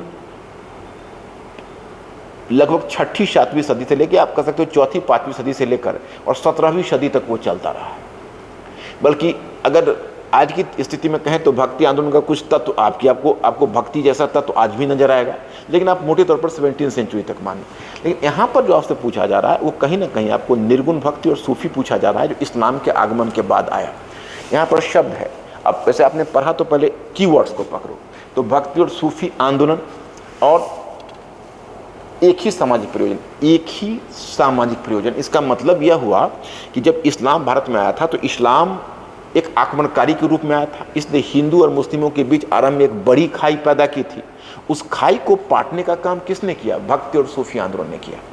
मतलब इस्लाम का जो खूनी चेहरा था उसको मानवीय बनाने का काम सूफी आंदोलन ने किया, और सूफी आंदोलन की जो रहस्यवादी विचार है वो भक्ति आंदोलन के निकट है। तो ये आपके दिमाग में इमेज होना चाहिए। लेकिन बच्चों एक बार और भी गौर करने की, जब कीवर्ड्स को आप पकड़ोगे तो यहाँ पर विवेचना शब्द फिट दिया है, और विवेचना का अंग्रेजी में होता है डिस्कस। तो डिस्कस में थोड़ा सा गुंजाइश यह बन जाती है कि इसने एक ही सामाजिक प्रयोजन की पूर्ति, क्योंकि यहाँ पर एक तो समस्या है, क्योंकि आप नानक और कबीर को तो एक मॉडर्न सोशल रिफॉर्मर्स की तरह नहीं ले सकते, ना ही तुम जायसी को या बुल्ले शाह को मॉडर्न रिफॉर्मर के रूप में ले सकते, क्योंकि उनका जो मूल दृष्टिकोण है वो कहीं ना कहीं धार्मिक आध्यात्मिक है। लेकिन धार्मिक और आध्यात्मिक एकता के माध्यम से, जैसे अब कबीरदास है, तो कबीरदास ने क्या किया? दो विरोधी सत्ता को, ऐसा नहीं कि वो समाज सुधार के लिए उनको 15वीं सदी का मार्टिन लूथर भी कहा गया है, लेकिन जो कबीरदास समाज सुधार में आते हैं तो उसमें आपके दिमाग में एक इमेज यह होना चाहिए कि कबीरदास ने उनका जो सोशल ऑब्जेक्टिव है, that is the byproduct of his religious spiritual activity or religious spiritual objective. For example, जैसे कबीर हैं तो कबीर देखते हैं कि ईश्वर और अल्लाह एक है, तो नेचुरली वह ये प्रश्न उठा डालते हैं कि अगर ईश्वर और अल्लाह एक है तो उनके अनुयायी हिंदू और मुसलमान अलग कैसे हो गए? बहुत चुभने वाली बात है। फिर उन्होंने शास्त्र का ज्ञान नहीं तो अनुभव को प्रमाण माना। जब अनुभव को प्रमाण माना तो उन्होंने शास्त्र को अस्वीकार करते हुए और अनुभव के आधार पर हिंदुत्व और इस्लाम के बीच, या आप कह सकते हो ब्राह्मणवादी पंथ अथवा इस्लाम के बीच जो भी कुरीतियाँ, जो भी आडंबर घर कर गए तो उसमें सीधी चोट करनी शुरू कर दी। तो इसलिए वो बन गए समाज सुधारक भी, शुरू धर्म से किया आ गए समाज सुधारक भी। लेकिन सवाल यह है कि उनका जो मूल दृष्टिकोण है वो तो धार्मिक आध्यात्मिक ही है, सामाजिक डायरेक्ट नहीं है। इसलिए ये दोनों चाहकर भी समाज पर बहुत ज़्यादा इम्पैक्ट तो नहीं ला सके, लेकिन हाँ उस दिशा में इन्होंने प्रयत्न करके हिंदू मुस्लिम एकता की खाई को पाटने का प्रयास किया। अब आप जायसी को ही लीजिए, तो जायसी, आपने अभी एक बड़ा विवाद सुना होगा पद्मावत पर और अलाउद्दीन खिलजी, तो गौर करने वाली बात है। जायसी एक मुस्लिम लेखक है। जायसी ने पद्मावत लिखी, किस भाषा में लिखी? अवधी में लिखी, जो इंडिया की भाषा है। उसमें उसने कैरेक्टर क्या किसको बनाया? तो राजा रतन सेन और पद्मिनी को, जो मेवाड़ का। हालांकि पद्मिनी यह विचार का विषय नहीं कि पद्मिनी एक इमेजनरी नारी ही है, लेकिन सवाल ये इमेजनरी कैरेक्टर होने के बावजूद भी उनका इमेज तो मेवाड़ से ही बनाया गया। तो एक राजपूत शासक और राजपूत रानी को केंद्र में हीरो और वहाँ के नायक और नायिका बनाया गया। तो जाहिर है कि इस मूवी में अगर किसी को आपत्ति हो कि अलाउद्दीन खिलजी का डिस्टॉर्टेड पिक्चर दिया गया, भले ही जायसी ने ऐसा डिस्टॉर्टेड पिक्चर ना दिया हो, लेकिन जायसी ने तो अवधारणा अलाउद्दीन खिलजी की, जो आध्यात्म में एक शब्द आता है, क्योंकि सूफी साहित्य में आत्मा परमात्मा के मिलन में शैतान बाधा बनती थी, तो उस आध्यात्मिक संदर्भ में तो अलाउद्दीन खिलजी शैतान की तरह ही चित्रित किया गया है। एक मुस्लिम लेखक एक मुस्लिम शासक को शैतान के रूप में चित्रित कर रहा है, और एक हिंदू नायक नायिका को ब्रह्म और आत्मा का मिलन दिखा रहा है। यही है भारत की समन्वित संस्कृति। तो मेरा ये कहने का मतलब है कि अगर आपके दिमाग में पूरा इमेज क्लियर होगा, उसका सबल पक्ष क्या है, उसका निर्बल पक्ष क्या है, तो आपको शुरुआत भी मिल जाएगी, समाप्ति भी मिल जाएगी, और जो बीच के पार्ट है वो भी मिल जाएंगे। क्योंकि यहाँ पर एक एक क्वेश्चन को कैसे शुरू करें, कैसे एंड करें, that will be too much time taking. इसलिए मैं कुछ कुछ क्वेश्चन का आंसर द स्टडी के साइट पर ध्यान रखिएगा, वो आपको मिलता रहेगा। द स्टडी IAS.net यही हमारा साइट है, और उसको अगर आप ओपन करेंगे तो आप वहाँ पर देखेंगे कि बहुत सारे मॉडल आंसर्स मिलते रहेंगे, अभी भी हैं, आगे भी आपको मिलते रहेंगे। तो उस पर आप ऑब्जर्व कर सकते हो, देख सकते हो कि किस तरह से थीसिस बेस्ड राइटिंग की जाती है। अब नेक्स्ट वन क्वेश्चन आप देखते हो कि 18वीं शताब्दी के दौरान भारत में सामाजिक आर्थिक अवनति के लिए राजनीतिक विघटन जिम्मेवार था, टिप्पणी कीजिए।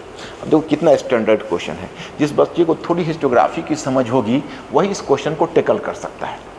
अब देखो हिस्टोग्राफी की समझ से हमारा आशय है कि 18वीं सेंचुरी, अब अगर आप जाओगे हिस्ट्री के कुछ खास युग के बारे में, युग पर, तो उसमें आपको एक बड़ा ही ये डिबेटेबल टॉपिक मिलेगा जिसमें 18वीं सेंचुरी है। 18वीं सेंचुरी के विषय में धारणा है, एक डार्क एज का कॉन्सेप्ट दिया, और अधिकतर ब्रिटिश इंपीरियलिस्ट हिस्टोरियंस में, जिसमें एक सर जगन्नाथ सरकार है, उन्होंने इसे डार्क एज कहा, अंधकार का युग कहा। अंधकार के युग से आशय यह है कि 18वीं सेंचुरी को अमूमन साम्राज्यवादी विद्वानों ने दो पार्ट में बांटा है, the first half of 18th century and the second half of 18th century. First half of 18th century को एज ऑफ डिक्लाइन के रूप में चित्रित किया गया। एज ऑफ डिक्लाइन से आशा यह है कि इस काल में मुगल साम्राज्य का पतन हुआ और भारत में छोटे छोटे राज्य आए, और उसी समय मराठों ने लूटपाट मचानी शुरू कर दी, राजनीतिक अराजकता आ गई, और आर्थिक क्षेत्र में भी संकट आया, जागीरदारी संकट और कृषि संकट जैसी चीज़, और मुगल साम्राज्य विघटित हो गया। ये परंपरागत धारणा थी। और उसके बाद फिर ये सेकेंड हाफ के बारे में ऐसा कहा गया है 18वीं सेंचुरी के उत्तरार्ध, यानी बैटल ऑफ पलासी से सर जगन्नाथ सरकार तो इंथुजियास्टिकली इतना तक कह जाते हैं कि पलासी के युद्ध के साथ मध्य युग की समाप्ति और आधुनिक युग का आरंभ हुआ। तो मतलब जानबूझकर पीछे बैकग्राउंड अंधकार के युग का दिया गया, फिर पलासी के युद्ध को एक पलासी क्रांति का नाम देकर उसको प्रगति गद्यों तक दिखाया गया। तो अब वो धारणा लगभग पूरी तरह खंडित हो गई है। अब कोई भी सीरियस स्टूडेंट्स बात को मानने के लिए तैयार नहीं। अब देखिए, जो इस धारणा को खंडित करता है उसका आधार क्या है विचार का, जो मैं बताना चाहता हूँ। उनके विचार का एक आधार ये है, जिन्होंने इस धारणा को खंडित किया है, कि इसको हम राजनीतिक रूप से विघटन का काल नहीं मान सकते। क्योंकि ठीक है, मुगल साम्राज्य का विघटन हुआ, परंतु उसके कब्र पर जो उत्तराधिकारी राज्य आए, जैसे बंगाल में मुर्शीद कुली खान, अवध में सादत खान, हैदराबाद में निजामुल मुल्क, ये तो डायरेक्टली सक्सेसर स्टेट्स थे, लेकिन उससे थोड़ा इतर भी, जैसे मैसूर का राज्य हैदर और टीपू के अधीन है, इस तरह के त्रावणकोर का राज्य है मार्तन वर्मा और राम वर्मा के अधीन है। इन सबों ने अपने अपने क्षेत्र में, हालांकि अब केरला का क्षेत्र बाहर रहा है मुगल एम्पायर से, मैसूर भी बाहर रहा है, फिर भी अपने अपने क्षेत्र में उन सबों ने एक अच्छी सरकारें दी, बेहतर सरकारें दी। तो हम इसको राजनीतिक अवनति का काल क्यों मान सकते। आर्थिक के संदर्भ में यह कहा गया है कि देखिए, इसको हम आर्थिक अवनति का काल नहीं कर सकते, क्योंकि उनका यह कहना है कि हम इसको इकोनॉमिक डिक्लाइन का काल कैसे मान सकते हैं, क्योंकि यही समय है कि भारत में नकदी फसल, यूरोपीय कंपनी बड़ी संख्या में और नकदी फसलों का प्रचलन किया इंडिया में। इससे प्रोग्रेसिव एग्रीकल्चर हुआ, कैश क्रॉप्स हुआ, ग्रामीण क्षेत्र में कैश नेक्सस का विकास हुआ। और यही समय है जब बर्नियर कहता है कि पूरी दुनिया से सोने और चांदी चक्कर काटते हुए सोने चांदी के दलदल भारत में विलीन हो जाता है। मतलब यूरोपीय कंपनियों की गतिविधियों के कारण 17वीं सेंचुरी भी एक ग्लोबल इकोनॉमी इस समय डेवलप की, और ये ग्लोबल इकोनॉमी इंडिया और चाइना के फेवर में थी, क्योंकि इंडिया के जीडीपी का 55% को चाइना और इंडिया होल्ड करता था। 30% चाइना और 31% चाइना और लगभग 24% इंडिया। तो इकोनॉमिक दृष्टि से ये तो बड़ा ही प्रगति का काल है। और कल्चर की दृष्टि से तुम देखोगे तो कल्चर, अच्छा, सामाजिक दृष्टि से हिंदू मुस्लिम के बीच बेहतर एकता हुई, लोगों के स्तर पर बेहतर अंडरस्टैंडिंग हुई। और कल्चर आप देखते हैं कि एक तरफ मुगल एम्पायर डिसइंटीग्रेट कर रहा था, लेकिन मुगल संस्कृति पूरे हिंदुस्तान में फैल रही थी। तो इन सभी बेसिस पर इसे प्रगति का द्योतक माना गया, बल्कि अब इसको पतन का काल मानने के बजाय पूर्व आधुनिक काल माना जाता है। उल्टा यह कहा जाता है कि हमारे यहाँ एक पूर्व आधुनिक युग की प्रक्रिया आरंभ हो गई थी, परंतु ब्रिटिश ने उल्टा हस्तक्षेप करके उस पूरी प्रक्रिया को अवरुद्ध कर दिया। अब जब आपके दिमाग में अगर ये पूरी अंडरस्टैंडिंग है, तब फिर क्वेश्चन को अगर देखिए तो उसका मीनिंग आपको पता चलेगा कि 18वीं शताब्दी के दौरान भारत में सामाजिक आर्थिक अवनति के लिए राजनीतिक विघटन जिम्मेदार था, टिप्पणी कीजिए। तो अब 18वीं शताब्दी के दौरान, अब इसमें कीवर्ड्स चुनिए, सामाजिक आर्थिक अवनति के लिए राजनीतिक विघटन जिम्मेदार था, टिप्पणी कीजिए। अब इस क्वेश्चन का आंसर आशा यह है कि आप यहाँ पर यह दिखाए कि यद्यपि 18वीं सदी के पूर्वार्ध में मुगल साम्राज्य का विघटन हुआ और कई छोटे छोटे राज्य अवस्थित हुए।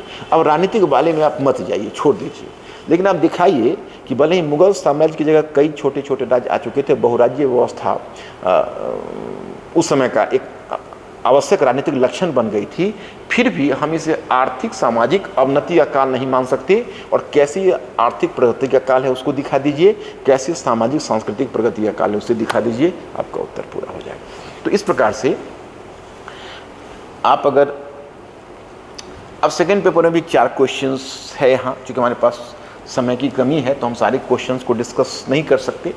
अब देखिए इसमें एक क्वेश्चन आपका पूछा है, 19वीं शताब्दी में अकालों की पुनरावृत्ति के लिए उत्तरदायी कारकों को स्पष्ट कीजिए। ब्रिटिश भारतीय सरकार ने कौन कौन से उपचारी उपाय अपनाए थे। अब बच्चों को हाथ पाँव फूलने लगता है कि भाई इसमें फैक्ट्स, मैं तो मान के ही नहीं चलता हूँ कि अगर मुझे फैक्ट्स लिखना रहे तो सबसे पहले तो मैं हाथ उठा दूँ, क्योंकि फैक्ट्स बिना समझ के फैक्ट्स याद रखना कितनी मुश्किल हो सकती है ये मुझसे बेहतर कोई नहीं जान सकता। आप चाहे सारे विषय हों, मैं ये मानकर चलता हूँ कि अगर आपका कॉन्सेप्ट क्लियर होता है तो कुछ उसके साथ लाग लपेट के रूप में फैक्ट्स खुद उतना आ जाते हैं जिससे आप उसको उदाहरण दे सकें। अब अगर आप कहोगे ब्रिटिश भारतीय सरकार ने कौन कौन से उपचारी उपाय अपनाए और आप अगर बुक्स को इन टोटो फॉलो करोगे तब तो आप परेशान हो जाओगे, क्योंकि बुक्स में कम से कम इस तरह के अब कम से कम 10 योजनाएं दी गई होंगी जो आपके लिए न याद रखना संभव है न लिखना संभव है। अब क्वेश्चन के साइज को देखिए, 200 वर्ड्स का क्वेश्चन है। पहला 100 वर्ड्स में आपको दिखाना है कि 19वीं शताब्दी में अकालों की पुनरावृत्ति के लिए उत्तरदायी कारक। तो मतलब आपको अकाल क्यों पड़ रहे हैं, क्योंकि इससे पहले जो भारत में अकाल, पहले उसको आपको पता होना चाहिए। इसमें 3-4 इंपॉर्टेंट फैक्टर हैं, उनके बारे में आपको पता होना चाहिए। क्योंकि ब्रिटिश के आगमन से पहले जो अधिकांश, ऐसा नहीं कि अकाल नहीं होते थे, मध्यकाल में अकाल होते थे। शाहजहां के समय तो ऐसे अकाल पड़े थे 1632 में, क्या वहाँ पर जो अब्दुल हमीद लाहौरी लिखता है उसका हिस्टोरियन, उसने अपने खजाने से पैसे बंटवाए थे, माँ अपने बच्चों को मारकर खा रही थी, इतनी बुरी नौबत आ गई थी, गुजरात और दक्कन का अकाल पड़ा था। लेकिन इससे पहले तो आप देखोगे तो आपको जैन ग्रंथ में ही मिलेगा, जो भद्रवाहु दक्षिण गया था अकाल से पीड़ित होकर, तो अकाल कोई नई बात नहीं थी। परंतु ब्रिटिश शासन के समय जो अकाल पड़े हैं उसके लिए बहुत हद तक ब्रिटिश नीतियाँ उत्तरदायी थी। अब उसमें बहुत 3-4 फैक्टर्स, अगर मैं उसके डिटेल्स में जाऊंगा तो आपके लिए टाइम टेकिंग बहुत ज़्यादा हो जाएगा। पहले तो लैंड ओनर सिस्टम पर ही आपको डालना पड़ेगा कि लैंड ओनर सिस्टम का अधिभार इतना अधिक था किसानों पर कि उनकी परचेजिंग पावर ही सिकुड़ गई, उनके पास परचेजिंग पावर नहीं था। इस पर अमर सेन ने एक खास थेसिस भी लिखा है। दूसरा आप देखते हो कि चूंकि पहले क्या था कि किसानों का जो सप्लीमेंट्री इनकम था वो हैंडीक्राफ्ट जाता था। आप जैसे घर में महिलाएं बुनाई का काम कर लेती थी, एक सीजन न होने पर किसान भी थोड़ा बहुत सूत की कताई बुनाई का काम कर लेते थे या कुछ ऐसा हैंडक्राफ्ट्स को अपना लेते थे। तो उससे क्या होता था कि उनका कुछ इनकम सप्लीमेंट होता रहता था और उससे परचेजिंग पावर बनी रहती थी। लेकिन अब ऐसा नहीं हुआ। अब वो हैंडीक्राफ्ट्स जो हस्तशिल्प उद्योग थे उनका पतन ब्रिटिश नीति के कारण हुआ, तो उसी उधर से भी जो लोग आए बेरोजगार, वो कृषि पर ही आके दबाव बना दिया। तो agriculture was overburden, this was the second one factor. तो जाहिर है कि परचेजिंग पावर, इससे अनएम्प्लॉयमेंट बढ़ेगा, इससे जिसको आप कहोगे डिस्गाइज अनएम्प्लॉयमेंट, प्रच्छन्न बेरोजगारी, वो बहुत बढ़ता चला जाएगा क्योंकि बहुत ज़्यादा ओवरमैन्ड हो गया एग्रीकल्चर। तो यही सब समस्या तो दूसरी समस्या थी। तीसरी समस्या आप देखते हो कि अब उन्होंने कैश क्रॉप्स को प्रमोट किया। अब कैश क्रॉप्स को प्रमोट किया तो normally you can say commercialization of agriculture preceded by technological upgradation as well, जो नहीं हुआ। तो अब वो जो कैश क्रॉप्स उग रहे हैं वो किसानों के मोटे अनाज के कॉस्ट पर उग रहे हैं, जिसको कहते हो ज्वार, बाजरा, मक्का। उसके कारण अनाज की उपलब्धता कम हुई। और द फोर्थ वन कि जिस समय भारत में फेमाइंस था, यानी अकाल की स्थिति होती थी, उस समय ब्रिटिश बड़ी मात्रा में अनाजों को भारत से बाहर निर्यात करते थे। तो that can be the factor. तो अब 4 फैक्टर आपको शॉर्ट में लिखना है, मैनेज करोगे। इसके लिए आपको प्रीसी राइटिंग अगर आपने अपने जीवन में किया होगा तो बहुत काम देगा। यही प्रैक्टिस की जरूरत पड़ती है, practice will make you perfect. अब 100 वर्ड्स में आप ब्रिटिश नीति के बारे में लिखोगे तो भाई बहुत सारे प्लान है, आपको ज़्यादा प्लान नहीं याद रखना है। उड़ीसा अकाल के बाद जो एक अकाल आयोग का गठन हुआ था, पहले तो स्मिथ ने आगरा वगैरह के अकाल की चर्चा की थी, उसको आप छोड़ सकते हो। उसके बाद उड़ीसा अकाल के बाद जो एक अकाल आयोग का गठन हुआ था उसकी चर्चा आप केवल कर दो। और उड़ीसा अकाल के बाद तो वहाँ पर तुम कारण बता दो कि भाई जो जैसे उड़ीसा अकाल के बाद जैसे आप कैंपबेल कमेटी है उसकी चर्चा की, फिर उसके बाद तुम आगे बढ़े तो बस एक कमेटी की तुम चर्चा कर दो, 2-3 कमेटी की तुम चर्चा कर दो, दैट्स एनफ।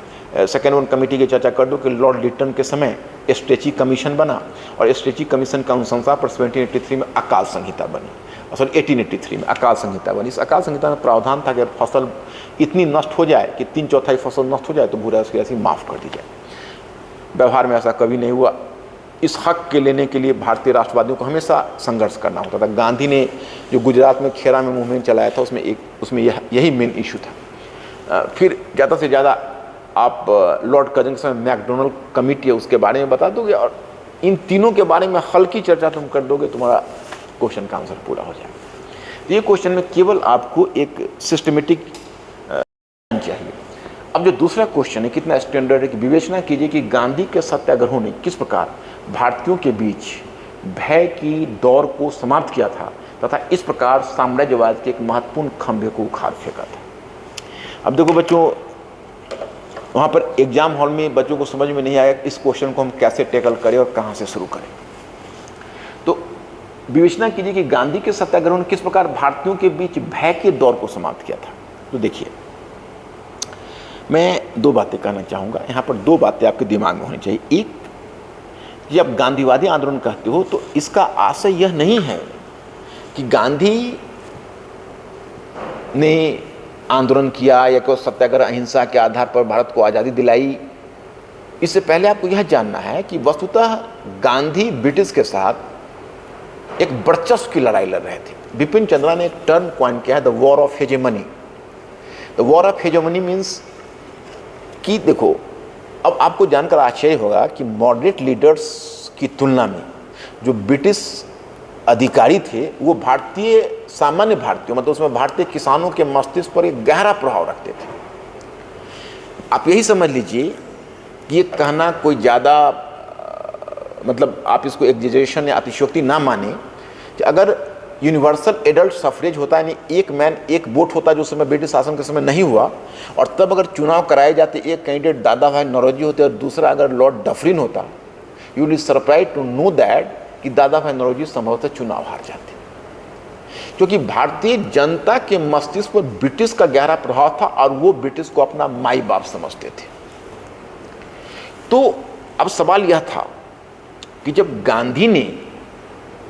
गांधी से पहले वर्चस्व को चुनौती उदारवादियों ने दी, फिर उग्रवादियों ने भी अपने तरीके से चुनौती दी, लेकिन गांधी ने बड़े ही सशक्त ढंग से ब्रिटिश वर्चस्व को चुनौती दी। मतलब ब्रिटिश ने भारतीयों के मन में दो बातें स्थापित करने का प्रयास किया था सामान्य भारतीयों के मन में। एक कि ब्रिटिश भारतीयों के शुभ चिंतक हैं और दूसरा ब्रिटिश अपराजय है। गांधी ने इन दोनों मिथ को तार तार कर दिया। आप समझ सकते हो कि एक साधारण सी चीज, जैसे नमक को लेकर ही अगर मूवमेंट शुरू हुआ तो गांधी ने उस नमक मूवमेंट में क्या सिद्ध किया?